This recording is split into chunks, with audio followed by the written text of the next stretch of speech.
ब्रज में एक गोपी रहती है जिसका नाम है प्रभावती। प्रभावती मन ही मन ये सोचती है, प्रभावती के घर कन्हैया कभी नहीं गए, तो मन में सोचती है कि कन्हैया मेरे घर नहीं आए, और सब गोपियों से कहती फिरती है, देखो तुम्हारे घर कन्हैया आता है क्योंकि तुमसे डरता नहीं है, मेरे घर आके देखा है, बता दूं उसे, मेरे घर कभी नहीं आ सकता। गोपियां बोली, देख रही प्रभावती, ऐसे मत के तेरे घर आ जाएगा। बोले मेरे घर आ ही नहीं सकता। अब ये बात प्रभावती के देवर ने सुनी। अब ये प्रभावती का जो देवर है ये उसी मंडली का सीआईडी है, ये सारी जानकारियां रखता है कि आज कहाँ माखन निकला है, कहाँ चोरी करने जाना है, कहाँ क्या करना है। तो इसने कन्हैया के पास आके बोला, अरे कन्हैया एक बात बता, तू का हमारी भाभी ते डर पे? कन्हैया बोले, नहीं मैं तो किसी से नहीं डरता। तो फिर भैया हमारे घर क्यों ना चले? कन्हैया बोले, ठीक है कल चलेंगे, कोई क्या परेशानी है? बोले नहीं नहीं कल नहीं आज ही चल। कन्हैया बोले, देख भाई हम पहले से ही खा चुके हैं खूब माखन, एक जगह चोरी, एक जगह हाथ मार चुके हैं, अब पेट भरा हुआ है, क्या खा पाएंगे, कुछ नहीं खा पाएंगे। बोले नहीं नहीं कन्हैया आज हमारे घर चलना होगा। तो महाराज कन्हैया ने कहा ठीक है। तो फिर तो प्रभावती के घर पहुंच गए। प्रभावती यमुना जी पे गई है पानी भरने के लिए। कन्हैया ने अब भूख तो इनको लगी नहीं थी, थोड़ा बहुत खाया, लेकिन मन में सोचने लगे, सब सखाओं से बोले, देखो भैया थोड़ो सो माखन खायो है, या घर में तो ये भी पतो ना चलेगी कि यहाँ चोरी हुई है, तो माखन को कहीं ना कहीं ठिकाने तो लगाना पड़ेगा। सखा बोले कहाँ लगाएं? तो कन्हैया बोले, देखो तो सही, या काकी को शायद टाइम ना मिले ज्यादा, यानी देखियो कितने दिन से अपने घर में चौका ना लगाए, तो ऐसा करे काकी को थोड़ा सा काम हम कर चल। और कन्हैया ने माखन से पूरे आंगन को लीप दिया और दरवाजा बंद किया। दरवाजे को प्रणाम करके कहा, हे प्रभु आज जो भी पहला कदम इस घर में रखे प्रभु बस उसकी रक्षा करना। और इतना कहकर दरवाजा लगा के खिड़की से झांक रहे हैं।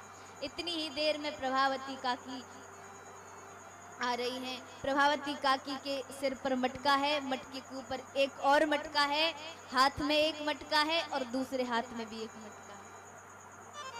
और महाराज आई, आकर के जैसे ही द्वार खोला, महाराज जैसे ही द्वार को खोला, जैसे ही पहला कदम प्रभावती ने अपने घर के आंगन में रखा, महाराज धड़ाम से गिर पड़ी और सीधी फिसलती हुई जा रही है। सामने एक खंभा था, वो खंभा से जाके गिर। कन्हैया जोर जोर से हंसने लगे, अरे काकी शुक्र मना या खंबा को किया ने तू बचा लई, अगर ये खंबा नहीं होतो ना तो काकी आज तू अपने पियर पहुंच गई होती। प्रभावती को बड़ी गुस्सा आई, बड़ी क्रोधित हो गई। मेरे कन्हैया खेलते खेलते वहां से चले गए। दूसरे दिन आज प्रभावती ने सोचा कि आज कुछ भी हो जाए, आज कन्हैया को पकड़ के रखना, कैसे भी पकड़ना है उसे। तो प्रभावती क्या करती है, आज सुबह सुबह माखन निकाल रही है और अपने देवर को सुना सुना के कह रही है, अरे आज तो मेरे घर में कितना सुंदर माखन निकलो है, अरे देखो तो सही, इतना सुंदर तो माखन कभी जीवन में ना निकलो, इतना सुंदर माखन निकलो। देवर मन में सोच रहा है कि आज तो भाभी बड़ी प्रशंसा कर रही है माखन की। कन्हैया के पास गए दौड़े दौड़े, कन्हैया से बोले, कन्हैया आज हमारे घर में बहुत सुंदर माखन निकलो है, आज तो को हमारे घर चलना पड़ेगा। कन्हैया बोले, नहीं नहीं कल ही तो तुम्हारे घर गए थे, ये कोई प्रभावती की चाल हो सकती है। बोले नहीं नहीं कन्हैया आज तो को हमारे ही घर चलना पड़ेगा। प्रभावती ने छीके से मटकी को टांग दिया और उस मटकी के बगल में एक घंटी को और टांग दिया, और बाहर से किसी से दरवाजा लगवा दिया। ऐसा लग रहा था शायद घर में कोई नहीं है, और स्वयं जाकर के रसोई घर में छुप करके बैठ गई। कि कान्हा आएगा और मैं उसे पकड़ लूंगी।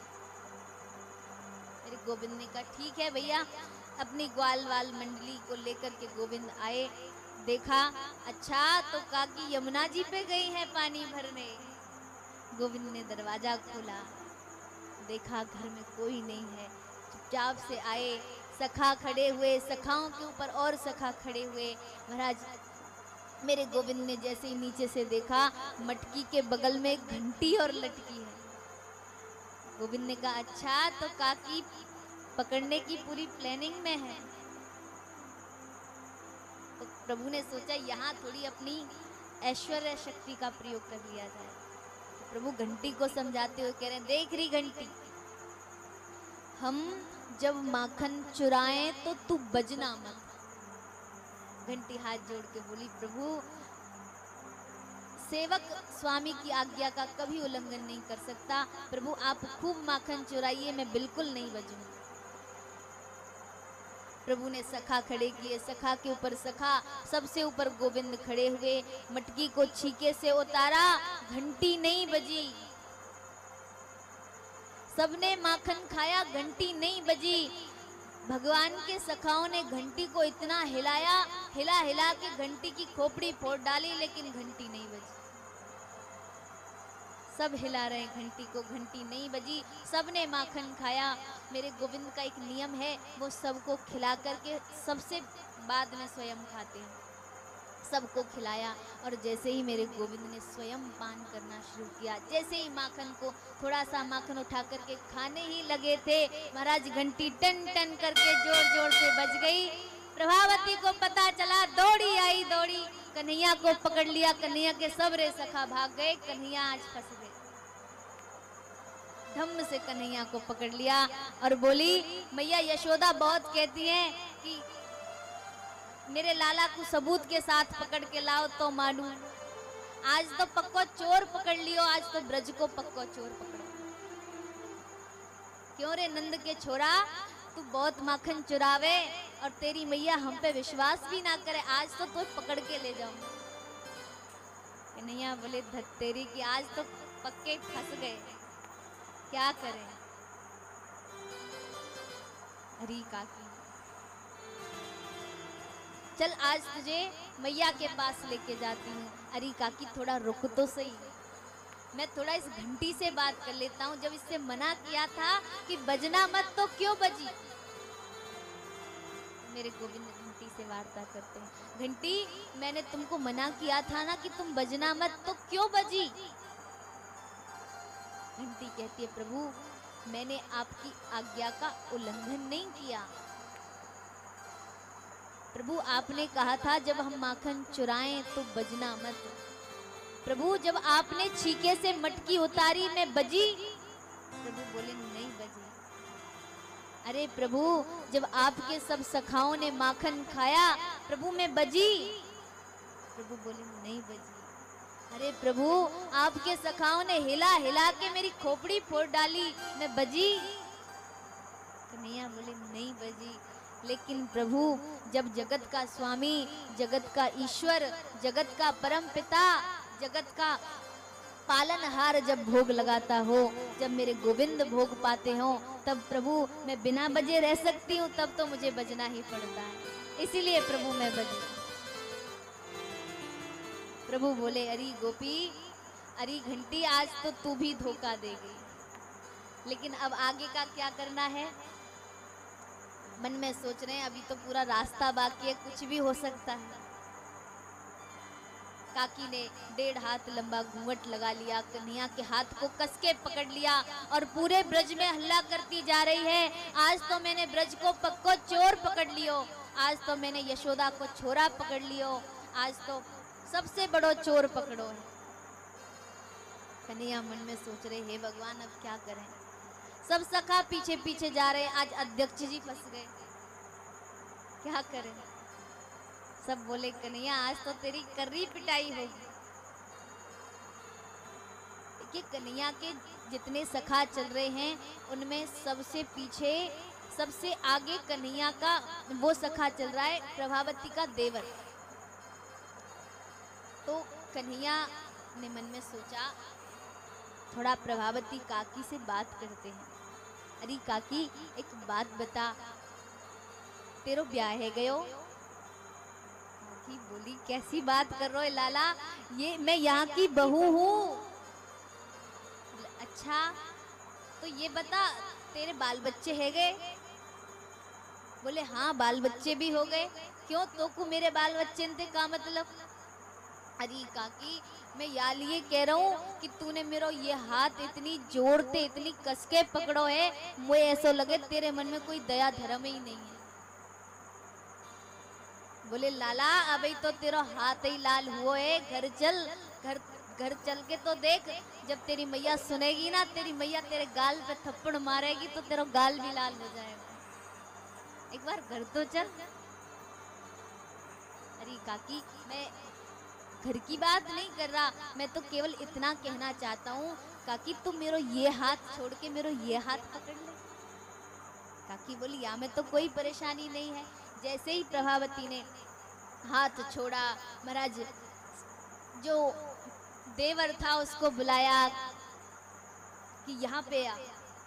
बोला नहीं नहीं भाभी मार लगाएगी। बोले आ तो सही। बोले नहीं नहीं कन्हैया मुझे डर लगता है। तो कन्हैया कहते एक बात बता, मोतीचूर के लड्डू चाहिए? देवर के मुंह में पानी आ गया। बोले हाँ हाँ मोतीचूर के लड्डू तो चाहिए, तो जल्दी आ। और जैसे ही सखा आया, जैसे ही देवर आया, देवर का हाथ पकड़ाया और कन्हैया ने कहा हाँ भाभी अब चल। और ऐसा कहकर 1 2 3 करके कन्हैया मैया के पास पहुंच गए। इधर प्रभावती हल्ला करती आ रही, आज तो ब्रज को चोर पकड़ लियो। सब ब्रजवासी प्रभावती पर हंस रहे हैं कि ये अपना ही देवर पकड़ के लाई है, और हल्ला कर रही है कि मैंने कन्हैया को पकड़ लिया। इधर कन्हैया मैया के पास आए, मैया से बोले अरे मैया, ये गोपियां रोजाना कोई ना कोई शिकायत लेके आती हैं मैया, ये गोपियां बहुत बुरी हैं। मैया बोली तो लाला मोको तो मेरे लाला पे विश्वास है, मैं गोपिन पे काई को विश्वास करूंगी? मोको पता है मेरो लाला चोरी ना करे। मैया रोज कोई ना कोई शिकायत ले आवे मैया, मैं बहुत दुखी हूँ इनसे। अरे लाला तू दुखी मत होए, तू चिंता मत करे, जब तक तेरी मैया तेरे साथ है कोई गोपी तो बदनाम ना कर सके। अरे मैया रोज कोई ना कोई शिकायत लेके आए, मुझे ऐसा लग रहा है मैया आ जाओ कोई ना कोई गोपी आ रही होगी, देख लीजिए मैया आ जाओ कोई ना कोई गोपी आ रही होगी। मैया बोली आंधेदारी की अच्छी खबर लूंगी। ऐसा कहकर इतनी देर में गोपी ने हल्ला मचा दिया, अरे मैया यशोदा कहाँ है? कन्हैया बोले देख मैया मैं कह रहा हूँ ना आ रही होगी, देख ले आ गई। कन्हैया मैया बोली ठीक है अभी देख के आती। हाँ मैया ने कहा हाँ क्या बात है? अरे मैया देख तू रोज कहवे मेरे लाला को कोई पकड़ के लाए तो मैं मानू, लाला को पकड़ के लाए तो मैं मानू, देख आज तो तेरे छोराए पकड़ के लाई। मैया बोली कहाँ है मेरो छोरा?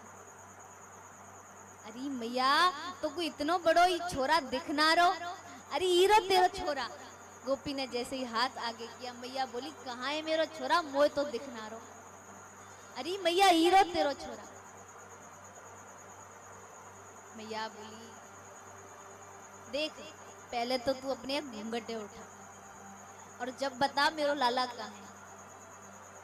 गोपी ने जैसे ही घूंघट हटाया, जैसे ही देवर को आगे किया, जैसे ही देवर को देखा बस देखती रह गई। अरे तू कहाँ से आ गया?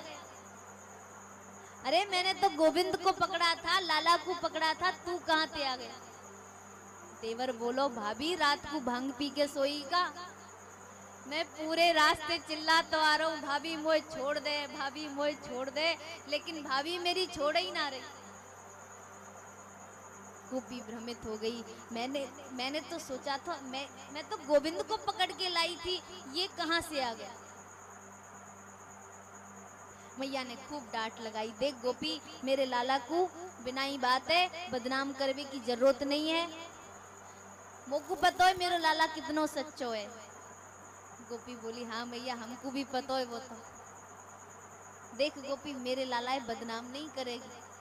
ठीक है मैया। गोपी ने मैया ने बहुत सुनाया गोपी को। मैया गोपी हाथ जोड़ के बोली मैया क्षमा कर दे, आज के बाद ऐसी गलती नहीं होगी। गोपी जैसे ही जाने लगी, पीछे से कन्हैया अंगूठा दिखा रहे हैं। गोपी से कह रहे हैं, एक काकी रुक तो सही। काकी रुकी, बोली हाँ लाला क्या बात है। अरे काकी मोते पंगा लेने की जरूरत ना है। गोपी बोली ठीक है कन्हैया, आगे ते ध्यान रखूंगा। मोते पंगा मत लीजो कभी भी, आज तो तेरे देवर को हाथ पकड़ायो है, यदि आगे ते मोकू परेशान करो तो तेरे खसम को हाथ पकड़ा दो। गोपी बोली ठीक है लाला। ऐसी ऐसी लीलाएं गोविंद मथुरा में ब्रजधाम में करते हैं। गोपी